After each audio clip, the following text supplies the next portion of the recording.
Dooba doop booba doop bow bow bow. Scooby dooba dooba doop bow. All right, everybody. We are live right now. I am going to be analyzing here Have Yourself a Merry Little Christmas, the Adam Neely edition. I hope you enjoy listening to me talk because I'm going to be talking at the camera for a long time. Probably not more than an hour, but I do enjoy talking about the music that I make and just the thought process behind it.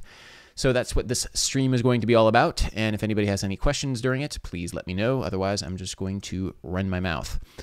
Basically, this arrangement came about because I had found the original lyrics on a Wikipedia page to Have Yourself a Merry Little Christmas, written by Hugh Martin and Ralph Blane. And the original lyrics apparently were written for a movie called Meet Me in St. Louis, starring Judy Garland. And let me just make sure that we're all good with the live stuff. Yes, we are. Excellent. So Meet Me in St. Louis was a movie starring Judy Garland, I should say. And the original lyrics go like this. Have yourself a merry little Christmas. It may be your last.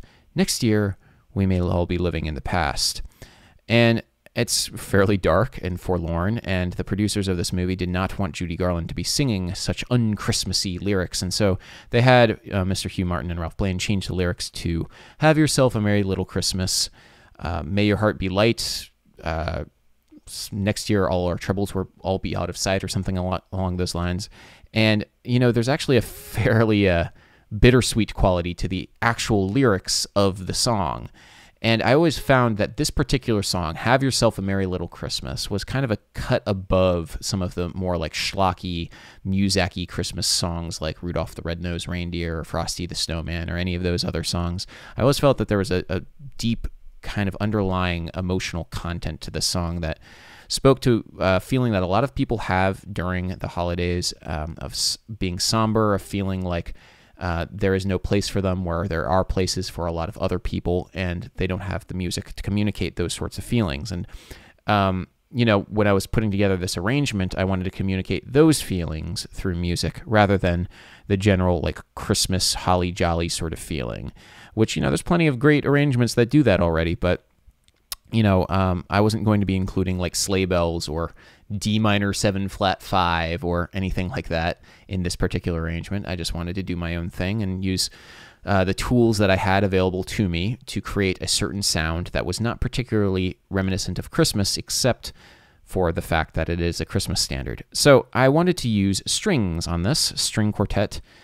A string quartet is a really powerful, amazing, beautiful tool to use for an orchestrator and for a musician. So if you ever get your hands on a string quartet, use them wisely because they are awesome. I just like how strings sound. It's so lush. It's so beautiful. So I wanted to write this particular arrangement for string quartet and voice. Now, I also was thinking, well, I am a bass player. This is my channel, Adam Neely. I want to play bass on it. I also like playing bass with percussion instruments, so I was thinking of like kind of a drum loop, like a cheesy drum machine, like Casio sort of thing. But I then called up my buddy Josh Bailey, and he was like, oh yeah, I'll play drums on your session. And so we came up with this like kind of hybrid kit that involved electronic drums like on the Roland SPD-SX, and also a kick drum and a hi-hat. It was this nice little sort of hybrid thing. I enjoy how they came out. They're definitely not everybody's cup of tea, but for this particular arrangement, I think it was nice to create a certain vibe. Now, the easiest way of making a happy song or happy sound sad is to make it minor. So if we have a major key melody like this one is, we have a G major triad ascending, G, B, D, G on the lyrics, Have Yourself a. What we can do is we can basically write harmony within the key of E minor versus the key of G major. And that's the parallel minor to relative minor, not parallel minor. I'm sorry, I'm mixing up my terms. I haven't music theoried enough today. I will pay penance to the music theory gods. Yeah, E minor is the relative minor to G major. So I created harmony around E minor, an E minor tonic. And in this case, we kind of have an E minor 7 going to a D sus2 over F sharp going to a C major 7. And I've actually wrote those chords out here, and then there's also an A sus2 over C sharp. Basically, these two measures, and then also these two measures and these two measures, kind of represent an ostinato. It's a pattern which repeats fairly regularly, and we'll actually be coming back to this pattern fairly regularly throughout this particular arrangement. Now, it occurs in different keys, it occurs in different like orientations, but this is kind of our grounding. Whenever I'm coming at an arrangement, I like to come up with like a mooring anchor that our ear can kind of come back to. This is like the general vibe of the arrangement. I want to come back to this vibe. I want to come back to the sound. I don't want to leave it too much. I just want to create this world that we can leave and then come back to. And this particular world involves E minor 7, D sus2 over F sharp, and C major 7, which are kind of like jazzy versions of the chords E minor, D, C. Fairly straight ahead triads, except I just jazzified them a little bit. E minor 7 is just by adding, I created E minor 7 by adding a third on top of an E minor triad. D sus2 over F sharp is a D chord over its third, the F sharp, but then also with the sus2, so the upper triad has an E in it, which adds a little bit of color, a little bit of jazz sauce. It's not spicy, it's more of a dink color, not a spicy color. Yeah, and then the C major 7, so stupid, but C major 7's right there, and that's just a C chord, but with the extra B on top of it, just for a little bit of sauce. Now, we have also here this little bit of connective tissue, an A sus2 over C sharp. I want to play you these measures, actually starting from the beginning, and I have the multi-track recording right here.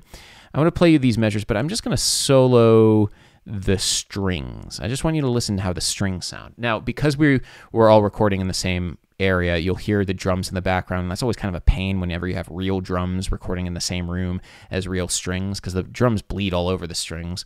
Like a string quartet is actually fairly quiet, and so when you have the quiet sound of the string quartet, it's fighting for the same like register as the hi-hat. You'll hear it. It's all compressed and weird sounding, but I tried to get it sounding all right. So this is the main ostinato.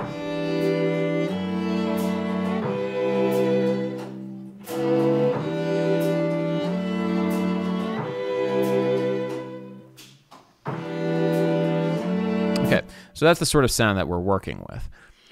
Now, this chord, this A sus2 over C sharp, I find a little, I struggled with this, and, well, I don't want to say struggle with it. I thought about it a lot, because I didn't like for a while how weak the motion from A sus2 over C sharp to E minor was, because C sharp to E is a third, and rarely do roots move by thirds, or bass motion by thirds does not happen very often from the end of one measure into the beginning of a next. It's a weak cadential motion.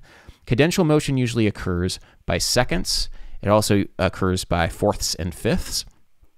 So if you're moving from, say, a 5 chord, and then you're moving from the 5 chord to a 1, that motion is from 5 to 1 is a fifth. Or say like you're moving from the 2 chord to 1, or 2 chord up to 3.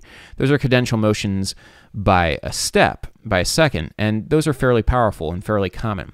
By thirds, not so much common when you're going from the end of one measure into the beginning of the next. So like kind of a weak position, this is at a weak position of the measure into a strong position at the beginning of the next. So there's kind of not the same sort of gravity that pulls you from here to here, except for the fact that it's just going from here to here. If that makes any sense, maybe it doesn't. So it is a powerful tool to be able to use root motion to your advantage. I keep saying powerful tool, and I will say that a lot, because I say powerful tool. I feel like if I say powerful tool enough, I'll gain more power with the tools. Anyway, paying close attention to root motion can give you leverage, I'll say, over the quality of the chord progression. How much motion, how much gravity you have going from one place to the next. So this A sus2 over C sharp doesn't have much. It really doesn't. It's just kind of this little thing that occurs. If it was like, say, a B7 resolving to an E minor 7, there would be a lot. It'd be very, very strong, the cadential motion. But, you know, after a while, I decided I really didn't want that strong of a cadential motion, even if I still wanted a way of getting from this part of the ostinato into the beginning of this part of the ostinato. Anyway, that's kind of what we're working with right now. Let's kind of like go through and actually figure out what we're working with the melody and how I'm pairing the harmony to the melody. You know, I wanted the dark sorts of sounds, you know, working with the minor key harmony. We're always coming back to E minor 7. But, there's ways of getting it even darker if you think about harmony and cycling through the circle of fifths. Now, this is something that Jacob Collier in his music theory interview with June Lee talks about sometimes, or talked about. He was talking about the super hyper meta megalidian scale and its brother in arms, the super hyper mega Locrian scale. Basically, whenever you go around the circle of fifths, depending on which direction you go, if you're going around the flat side, so if you're going C, going to F, going to B flat, going to E flat, going to A flat, so going around to all the keys which have flats on them, you're getting darker as you're getting more and more flat. That's just sort of the psychoacoustic response we have to things which get more and more flat. I'm not sure if it's actually like hardwired into our brain or culturally relevant, but whenever you have a chord like an E minor and then you go to a B flat major 7 at the beginning of this bar, it feels darker than if you went to say like, I don't know, a G major 7, which is part of the same key. So it's not getting brighter or darker. It's just a G major 7, just in the same key. But we got a B flat major 7, let's say from the key of B flat, which has 2 flats, which is 3 shades darker than G major. If you go around the circle of fifths and you go down, so G going down a fifth to C, going down a fifth to B, or so going down a fifth to F, going down a fifth to B flat. So G, C, F, B flat, that's 3 shades darker going down in fifths. And you really feel that too when you hit this lyric. It may be your last. Ooh, dark. Let's listen to that. Just the strings and voice. Where's the voice? Voice. There it is. Have yourself a merry little Christmas. It may be your last from... So there's a dark thing happening. This is a really strange artifact thing. Originally, this was recorded in 96K, and then I downsampled it right now for the stream to 44.1K, and there's all these weird things that happen to both the string pitch and also the vocal pitch that are really odd. There's not pitch correction on the strings, even though it sounds like it's really warbly. So I apologize for that, guys, but hopefully you can bear with me. So yeah, this moment last, it gets a lot darker. So B flat major 7 and C minor 9 are fairly dark chords, but there feels like there's almost an upward momentum to it because there is upward momentum in the cello. So it's an interesting contrast. The chords get darker, but the notes get higher. And it's kind of like you're getting more and more compressed. We're like up, and we're kind of getting, you feel like you're getting a little bit more claustrophobic here. It might be just the dynamics of that. I mean, if you listen back to that, just the strings.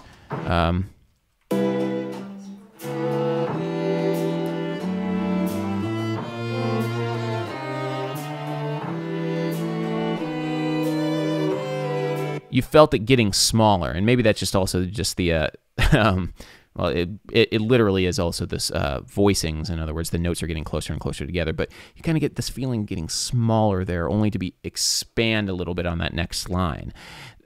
Whenever you have a note like this D on last, it can be a really fun exercise to see how many kinds of harmony you can find for this one note, which is sustained. So we have this B flat major 7, which works because D is the 3rd on a B flat major 7. It's also the 5th in the key of G. It's the 5th in this melody, but it's functioning as the 3rd in this B flat major 7 temporarily.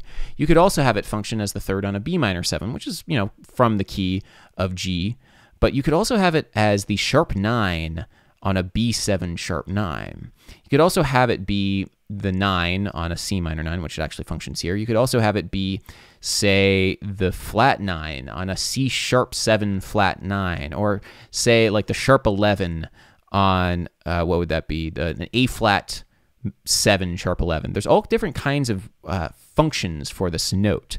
You can basically just try and brainstorm every kind of chord that this note would work on. Is it a flat 9? Is it a 9, a sharp 9, minor 3rd, 3rd? You can just go through all the intervals and then come up with different chords that fit each interval for the sustained note. And every interval and every chord will work with this note, at least theoretically. It just, it just won't, always have to be part of the key of G. It just will function as this note. And that's a very yeah, it's a fun thing, fun rainy day activity. And that's what happens actually fairly frequently in this arrangement is whenever we get to a sustained note, something will often shift in the harmony, something will happen. And there's another thing that I just wanted to briefly point out here is that I could have just written footballs for these. I could have just written B flat major 7 and just had the strings play half notes and just like, huh, but I kind of get bored with that sort of thing after a while. It sounds really lush and nice, and the harmony will stay the same, and this harmony will be lush and nice, but for the players and also for me, I need some sort of rhythmic activation sometimes. And, you know, this is what happens here. The cello and the violin 1 sustain, but then the inner voices kind of move. And I think that's adds a lot of forward momentum. The same way that changing to a much darker color happens, we get some more, you know, rhythmic stuff happening. And the rhythmic stuff can really make or break an arrangement. I feel like it really adds the character more than the harmony sometimes. So we're all well and good. We got dark, and now we're coming back to the key of E minor or /G. So for these two bars, I had one simple sort of idea. I wanted to have a descending chromatic bass line, something that Berkeley would call, or a line cliche. I've also heard David Baker call it chromatic embellishment of static harmony. It's basically whenever something is just moving by half step without regard to the above harmony or below harmony or anything. You just have a line that moves by half step in one direction or another. Plenty of examples of this, but that's kind of the compositional idea I was working with. And then the other idea I had, well, I have to keep this melody happening. Next year we may all be living in the past. So I then kind of had to harmonize what the bass line was with the melody. So I'm working already with kind of set in stone what the bass line is and then the melody. And then I just kind of have to like fill in notes in between to come up with sounds that sound good. Now, they're not always going to sound good, but hopefully they sound okay. And, you know, I did label this B7 sharp 9 sharp 5 over D sharp, but it's really not that. Sometimes I label things and they're not really labels. I mean, this isn't super functional harmony. The harmony is somewhat functional at some points, but honestly, this is mainly just the compositional idea is just this line cliche, and then I just found notes which kind of work with this.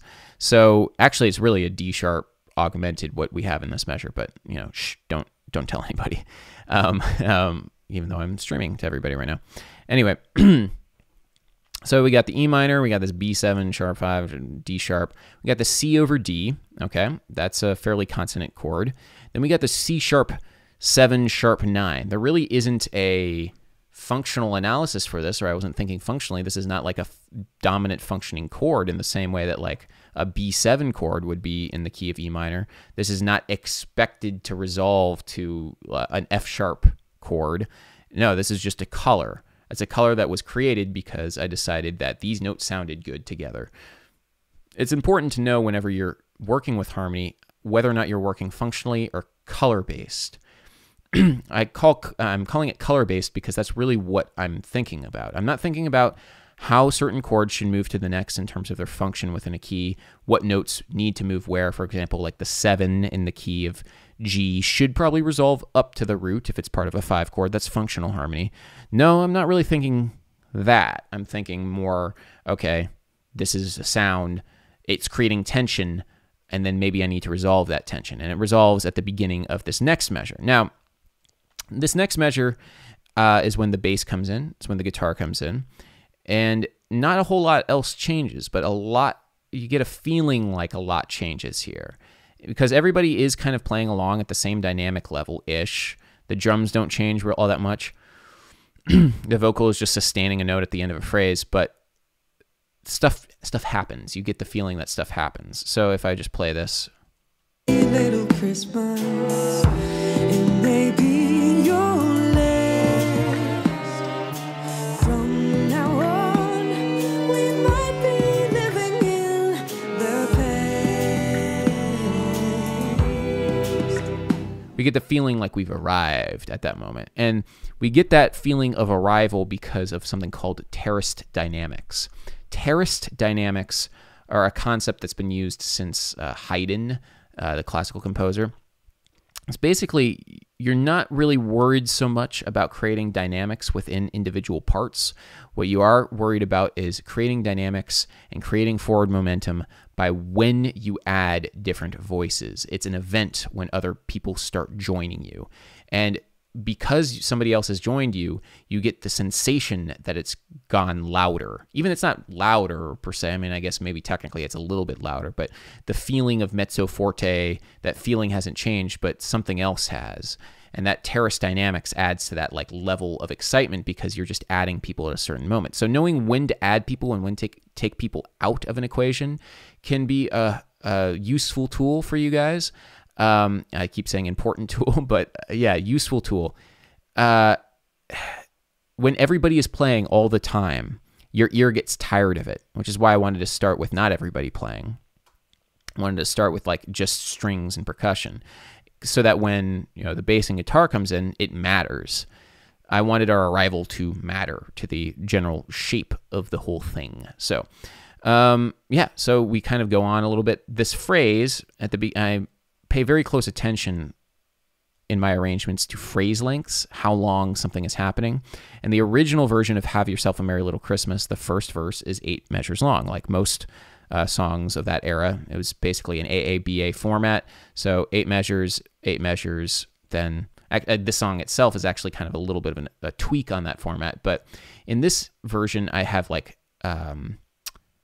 actually 10 measures. There's like a little bit of an extension at the end of this, just because I felt like we kind of need to live in this realm of everybody playing together for a while before we move on to the next section. Because in the next section, there are no strings. In the first section, there was no guitar and bass. In the next section, there are no strings. And that's just a thing that, balancing the two, I think can be a challenge, but that was the entire point of that.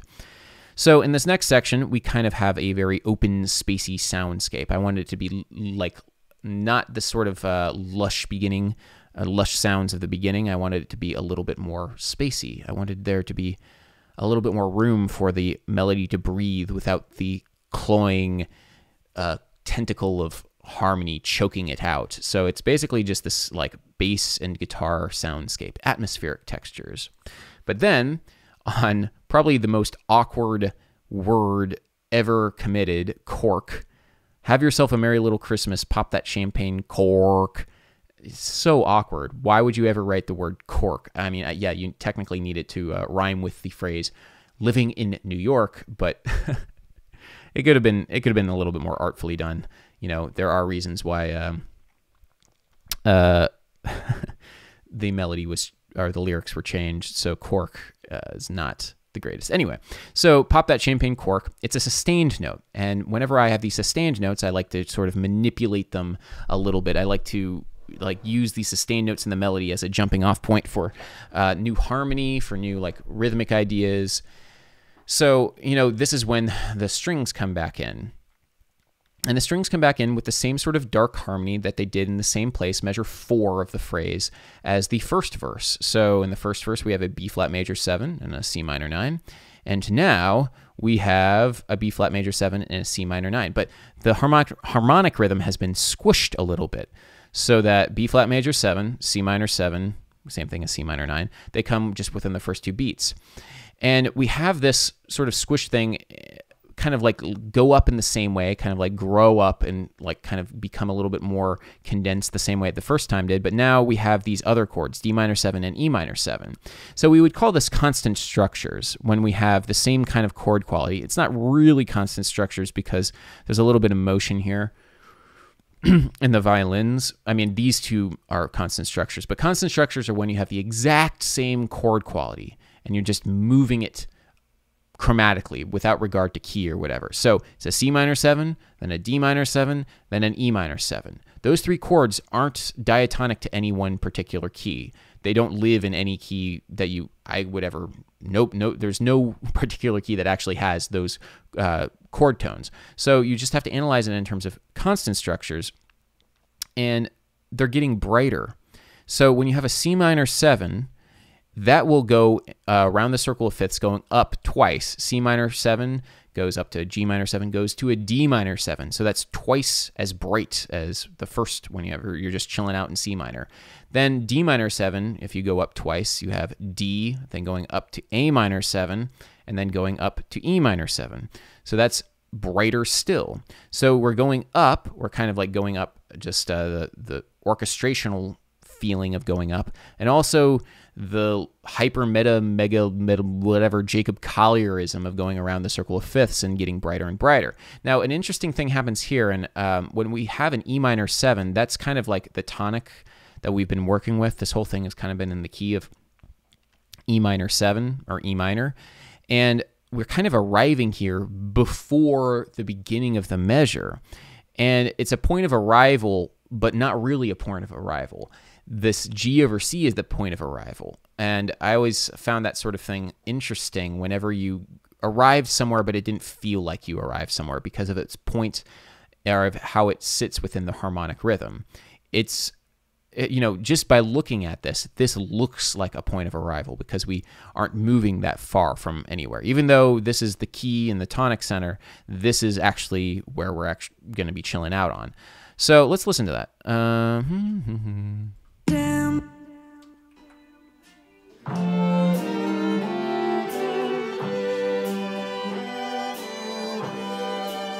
Okay, so it definitely sounds, even though the strings are moving, if you add the bass in there, let's see, the synth bass, yep. Oop. Synth bass, yeah.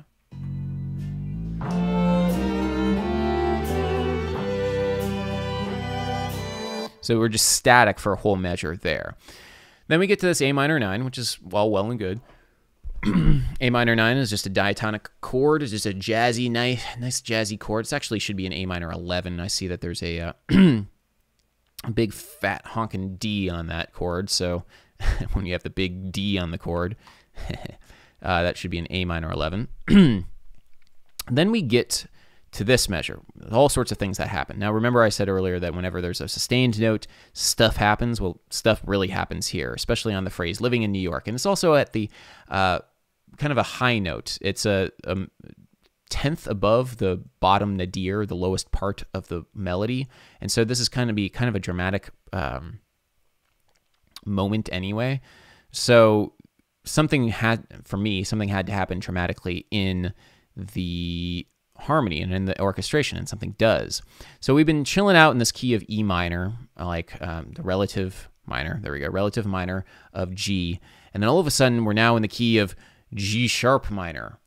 Ooh. And it follows the same sort of ostinato pattern of minor going to the sus2 over its third, and then major 7. So this is basically the same ostinato as the beginning in terms of the chords, E minor 7, D sus2 over F sharp, C major 7, except it's now been transposed to the key of G sharp minor. And it works because B in the melody is the third in the key of G, or the fifth in the key of E minor, the key that we've been working in. But it's now the minor third in the key of G sharp minor. And so it's been, it's like our pivot. It's how we're getting from the old key to the new key. And, it's a very dramatic moment because we have, it's just such an unrelated key. If you went around the circle of fifths, you have to go 4 tiles, I guess, around. You go E, goes to B, goes to F sharp, goes to C sharp, goes to G sharp. So it's actually 5 tiles. Yeah, so it's quite dramatic, a quite dramatic shift. And one thing that happens here, just to emphasize New York and emphasize the fact that we are definitely in a dramatic moment, is the theme to New York plays in the violin 2 and viola. Let's actually listen to that. Okay, where's that? Let's actually, yeah.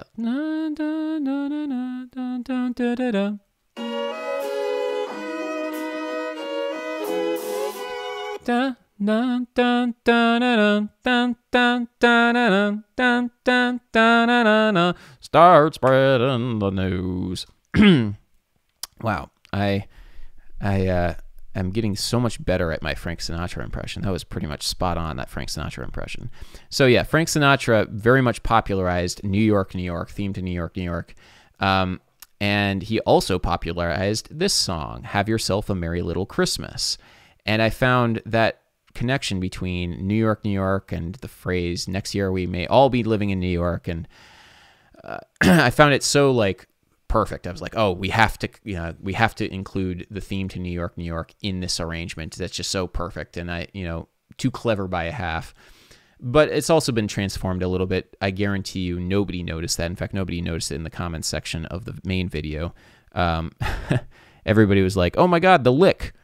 And yes, I included the lick a couple times here as a little bit of a joke, but it also I felt like it worked musically. But this is like the real sort of thing, the real meat of the like quoting matter. I quoted the theme to New York in the middle on the note, New York. Oh my God, so dramatic and amazing. So then we get to the bridge, and all sorts of dumb stuff happens in the bridge. I spent a very long time on this bridge, and I also did a live stream on this channel, like where I was actually composing this like a couple weeks earlier. And, I kind of felt like really stuck, and I had to come back a couple times because there's so many chord changes and so many things that happen, and it's so like dense, like how everything actually works. So it feels a little strange, like coming back to this and thinking, oh yeah, clearly I thought this here and then this there, this there. There's so many revisions of this bridge, but let's sort of come in at it from the angle of somebody looking at it with an analytical mind, I guess. I don't know. I have an analytical mind. I don't know. I'm tired, guys. I'm sorry for rambling a little bit and also not being super concise with any of these observations, but I hope you enjoy it anyway. So the beginning of the bridge starts on this B in the melody, which is the same pivot note that we got to this key of G sharp minor. And this is a G sharp minor 7 chord. We got a G sharp, we got a B, we got an F sharp, got a C sharp. Okay, so it's like a G sharp minor 11 chord. And we kind of use these two notes, this F sharp and this B, to pivot to a G major 7 here. Because these two notes, this is the 7th and the 3rd, are common tones among G sharp minor 7 and G major 7. So basically that's how we get from this new key that we modulated to and back to the original key of G major / E minor within the span of a couple bars. It's a very dramatic moment, this one, because it's just the strings and kind of this dramatic high upper register, and then it all kind of comes crashing down on this big old C sus2 shimmery sort of thing. It's called C sus2 in the guitar and bass, but there's all kinds of like inner motion. This is definitely this is a G major triad right here in the cello, and this is, oh God, that's a D, what is that, a D, and then an A, so that's like, we've got D, A, and B. There's all sorts of these other notes besides C sus2, but just for the sake of analyzing what the guitar and the bass were doing, I called it C sus2. So it's a big old like mosh pit of notes which work over a C major 7 type thing. But more importantly than the notes, I was really paying close attention to the melodies that I wanted to write, the inner melodies and the inner counterpoint. Because it's one thing to write like spicy, interesting chords, but whenever you give it to real people to play, like these chord progressions and these things, you really want to make sure that the people can sink their teeth into whatever it is that you're doing. So it's not like you're just this, it's not like you're a sequencer. They have to enjoy the inner lines. Sorry, I'm got distracted by something, by what's about to happen. So yeah, people want to play and want to really focus in on their inner lines and like feel comfortable playing it, feel like they can sing it out. So what I want to do here is I want to play you some of these inner lines that I spent some time working on, just so you can hear the sort of like what they were hearing, I guess, in their inner ear, because they were actually playing it. We're hearing the effect of a bunch of inner lines happening at once, but they're actually playing these lines, and they have to believe the lines in order for it to come out in a musical way. So let's see. So I'm going to play the viola line. So normally the viola is kind of like the viola player rarely gets like really awesome lines to play unless somebody spent a long time, many hours focusing on 4 bars to get them a line that sounded good and also worked with the melody and also worked with weird harmony. So let's check out the viola player.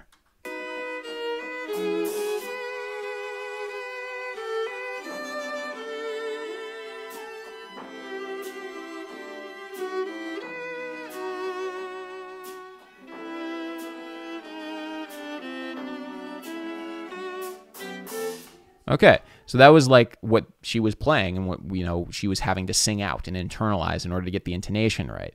If I had some really weird things like that, this harmony that I have in this bridge, which we haven't even talked about too much yet, if I had her going in the ways that I needed her to go to fit the chords that I wanted to create, it would have created a very strange inner line. So I'm kind of shackled by the melody that I want her to play versus the chords I want to create, but I think that's a great boundary, like having to balance all these things. The melody, also, of course, all this has to work with the vocal melody. Never mind that minor thing.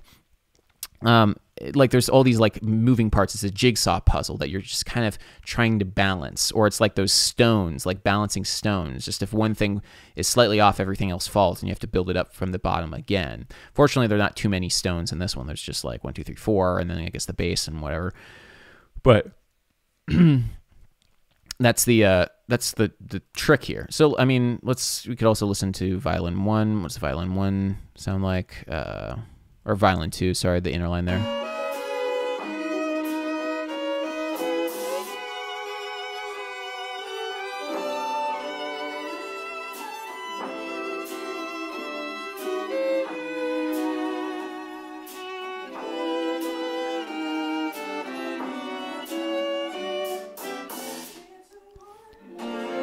So you can kind of get the picture. Like these are things that you're not paying attention to on the surface when you're listening like this.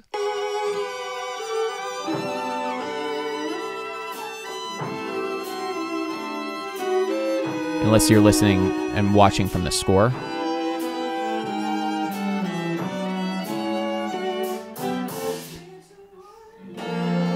So that's kind of like the balancing issue with the bridge, is getting the counterpoint working with the harmony. Now the harmony that I wanted to use, let's sort of kind of bring it back around to the harmony. Again, I always am looking for the place where I can pivot to something new based upon the note which is being sustained. So your is a nice, great old-timey English word. Your is how I pivot to the key of E major 7, or E major. E major right here, F sharp is the 9 on an E major 7 chord, and that's kind of like how we get there. It's the 7 in the key of G, or I guess it's the 2 in the key of E minor, but we're thinking about it in the key of E major 7 here. And this is, we just, for one measure, we pivot to a different key, but then we come back around to the other key, the key that we've been working in, excuse me, G minor, or G major. God, I'm getting tired, guys. I'm sorry. We come back around to the key of G major with this A minor 7 chord, but then we get these weird other chords happening. I really wanted to get some odd stuff to kind of really propel us forward. And, you know, this is kind of what happened earlier, like in the beginning, or sorry, earlier in the second verse when we had a harmonic rhythm going by quarter notes. Whenever you have harmonic rhythms going by quarter notes and chords changing every beat, it really kind of moves things forward.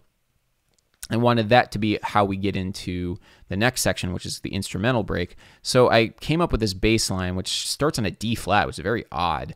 And that really kind of screwed up a lot of these inner melodies because it forced all these inner melodies to go to these strange notes on that one beat. But I thought that it was a fairly effective way of getting forward and starting this sort of descending line. Now, all of these chords are non-functional. These chords don't have anything to do with the key of G or any key whatsoever, really. I just picked chords and chord qualities that I like the sound of based upon the melody, what worked with the melody, and this descending bass line. So we get this big honkin' A major 7 here. It has nothing to do with the key of G major, neither this like D major 7 sharp 11. Very strange chords, but it works primarily on the merit of the fact that it's just works with the melody. F sharp works with the A major 7 because it's the 6th or the 13th, and everything in all these inner lines ended up sounding pretty decent with a harmonize as an A major 7. So we get to the end of this line here, and we then get to one of my favorite compositional devices. It's called elision. When phrases are elided, it's when you have the end of one phrase becoming the beginning of the next phrase.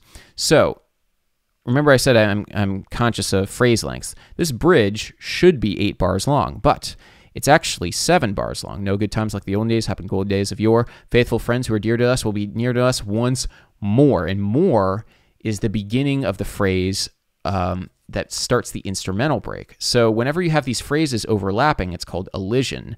And elided phrases are a really great way. I like using them just to kind of, again, propel motion forward. Motion has to constantly be going forward. You never really want to like get mired down and too bogged down in any one particular thing when you have all this harmony going on. You always want to be just keeping the ball moving. If you just kind of do constant, I mean, it's like a varying game. You want to push and pull, like it's this wave sort of thing. Again, I am tired and none of this is making sense, but hopefully you're getting something out of this broadcast. Okay, so this instrumental break is when we actually have the instruments play the melody. Now, Violin 1 has the melody, and we have these big stacked chords. I didn't really write out the chord voicings, but I'm going to kind of do it right now. This is kind of another transposition of the first ostinato, the same way that way back when we had a transposition of the ostinato in the key of G sharp minor. Now we're in the key of G minor. And this is another big dramatic moment when we have a note that's sustaining, and it's the 5th in the key of G major, but it's also the 5th in the key of G minor. So it's another pivot. We've now pivoted to another completely different key. We've used transposition and we've used modulation to create more interest and create more color and spiciness and dankness and just general harmony. Let's listen to that effect just in the strings. We'll just be keeping it in the strings for right now. Okay, so.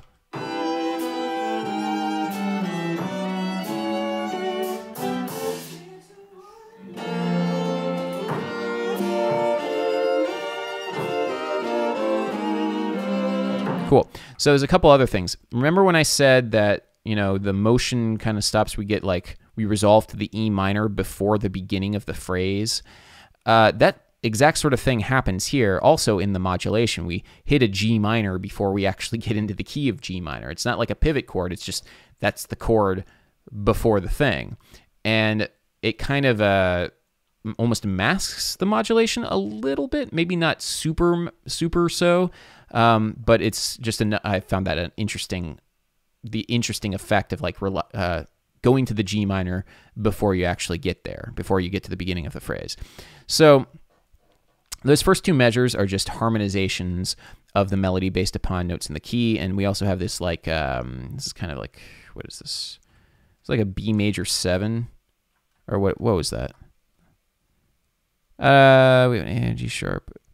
It's like a E major 7.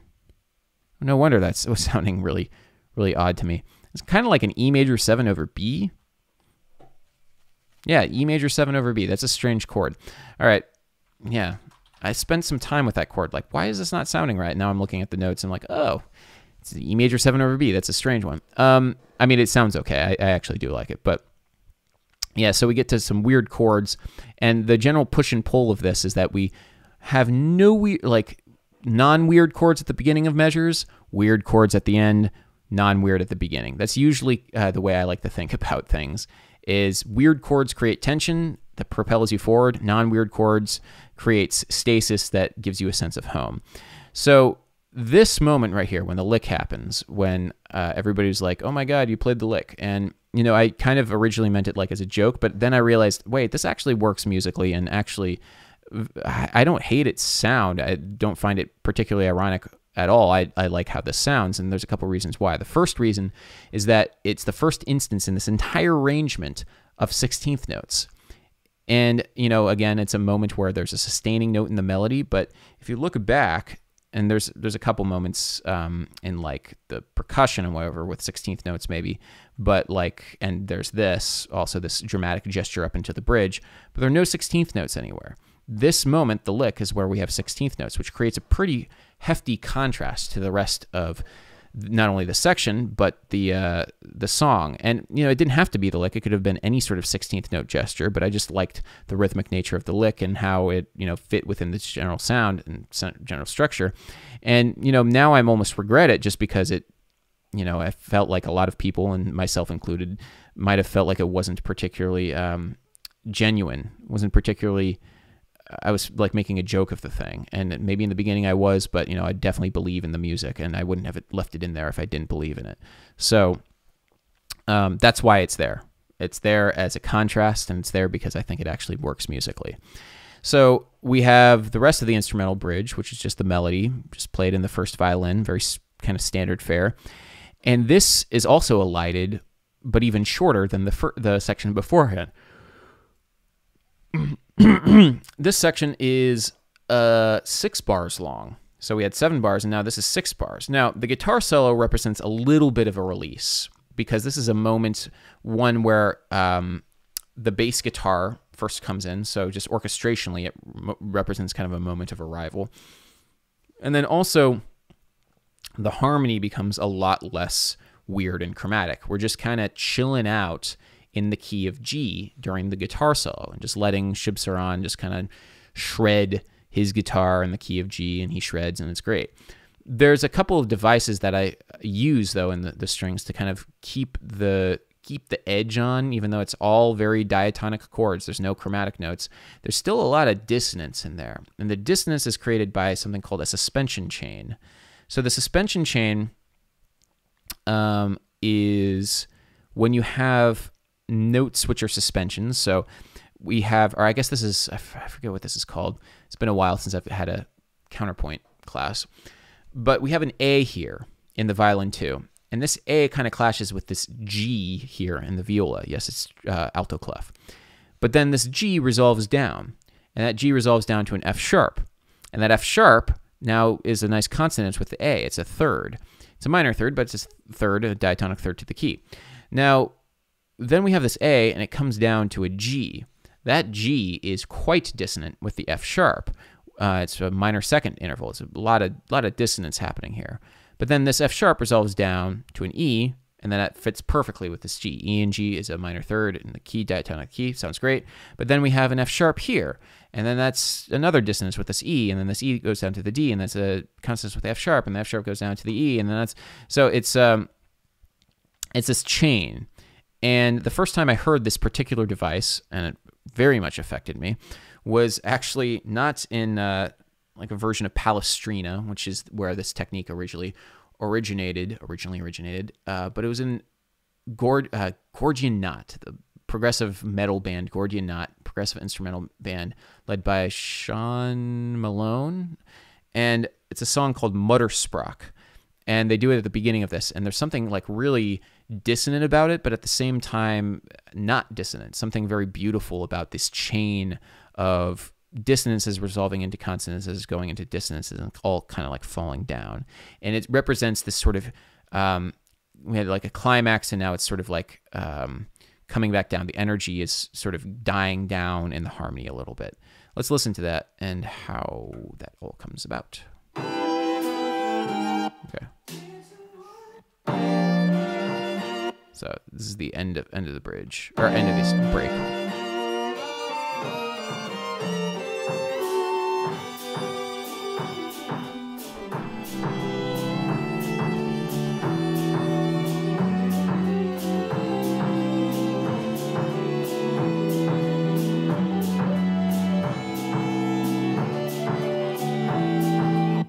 So earnest, so thoughtful. And this is a kind of like a version of the ostinato from the beginning. It's sort of a slight version of it. E minor 7, D sus 2 over F sharp, C major 7, but then there's like also this like D6 in there. You can also really hear how annoying those drums are in the string mics. You were just listening to the string mics, and like the drums were almost overpowering the strings just in the string mics. So it's kind of always a struggle for me to balance all of that in the mix, but you know, yeah, I guess that's the challenge there. So we get to the end of the guitar solo. He's shredded, and essentially, functionally, if you want to analyze this, E minor, D, C, D, it's kind of the same thing, same chords exactly as All Along the Watchtower. So it's just a much more jazzy version of All Along the Watchtower. We get to the end, which is, I found this was kind of an interesting effect. Let's just listen to the end of the bridge, or end of the guitar solo.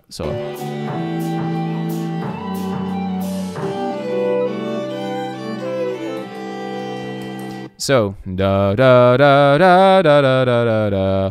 That's kind of how it sounds like, right? Da da da da da da da da. But that's not really how you're supposed to feel it, and it took a while for the strings to actually get this figure down. It should be felt like, not it doesn't sound like, but it should be felt like this. Da So like you're supposed to feel it as triplets. Da da da da versus da da da da da da da da da. Even though it takes the same amount of time when you're hearing the click in your ear, because we were all on a click, it kind of like throws you for a loop. But I kind of wanted that sort of feeling like we're now going faster somehow, but that kind of like brings us back to the beginning of the verse where you actually hear the melody sung in the correct speed, quote unquote. So let's listen to that moment. But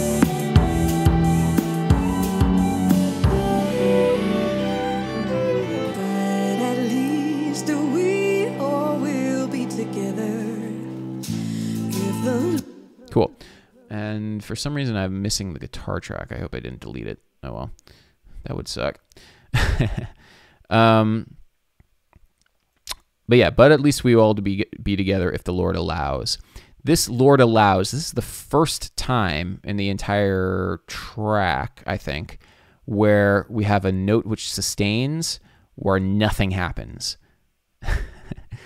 Yeah, and that's a very odd moment, I always feel like, because I always am so restless. I'm such a restless musical personality that I always, when I was listening back to this, I'm like, something needs to happen here. But no, something didn't need to happen here. I just needed to chill out, because the functional, structural nature of this third verse is kind of as a like break from all of the craziness that's been happening beforehand.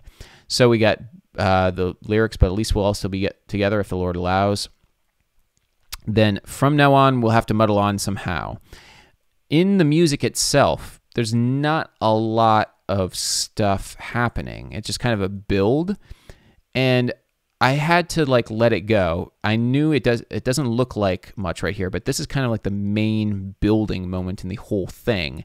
And a lot of that just had to like rely on how Justina sang it. And it was an important lesson for me to like know that your performers, like with the music that you write, the performers that are going to actually perform it will deliver the, the feeling that you want them to give. If you give them instruction and like describe what you want. I didn't need to like write some crazy like, I didn't need to like have any sort of musical crazy complicated thing happen here in order to get the same effect of something building and then exploding here on the tag, this 50, where this is the real climax of the piece. From now on, we'll have to muddle on somehow. Now we've pivoted again to this G sharp minor sort of key. And then we have New York, New York playing in the background too. muddle through.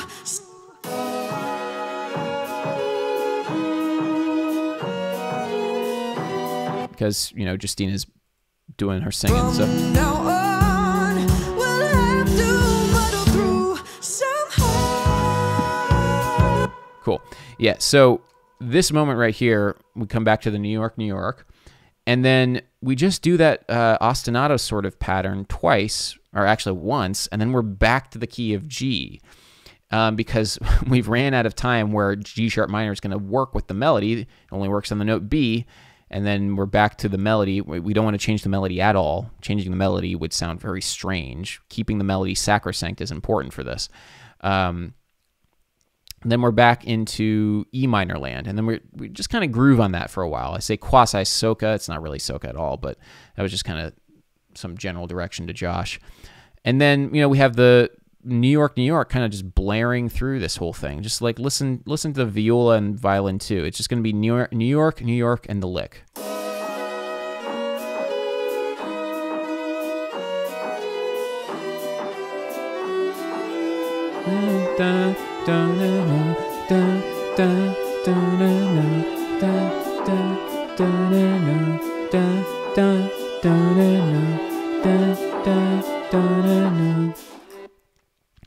And that's the backbone of this whole thing. It's my relationship to living in New York and the Christmas time. So, and then more lick stuff happens just because it's cheeky and whatever. So we're getting to the end. We have the beginning ostinato pattern, exactly the same string voicings too as the beginning happen right here.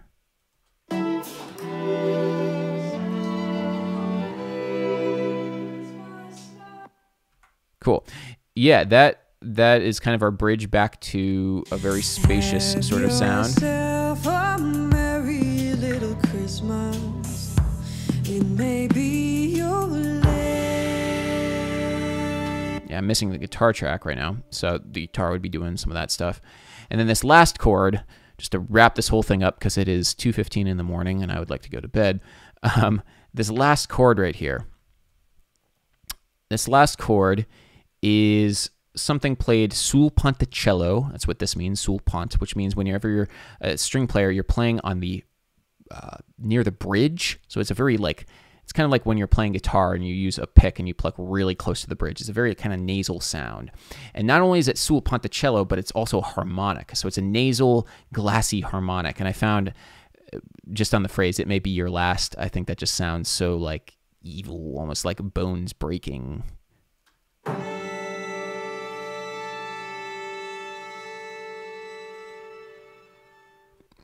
It's a scary chord. Yeah. So that, everybody, is my arrangement of Have Yourself a Merry Little Christmas. And, you know, it was a lot of fun putting this together because I felt like I had something to say with it. And I felt like the people that I had play this music really got it. And I'm excited to be able to do this sort of thing, you know. Just from a personal note, and I know there's 3 people watching now. Hopefully there'll be more people watching the replay, but to you 3 people, thank you so much for being my patron, because I would not be able to do this sort of session and just out of the blue at all. This was kind of an undertaking, and you know, it was the first time that I've hired outside help for audio. Should really have hired the guy to do mixing too, but help for audio and for video and other stuff, and then hiring the musicians and everything. It's just a something that I want to be able to do a lot more, and I'm excited because now I really can, and it's awesome being able to do that and have the support and the encouragement. More mainly just the reason for me to keep doing this is for the constant support and yeah, just feeling like I have people on my team. I know it's super corny. I feel like it's when I say any of that stuff, it comes across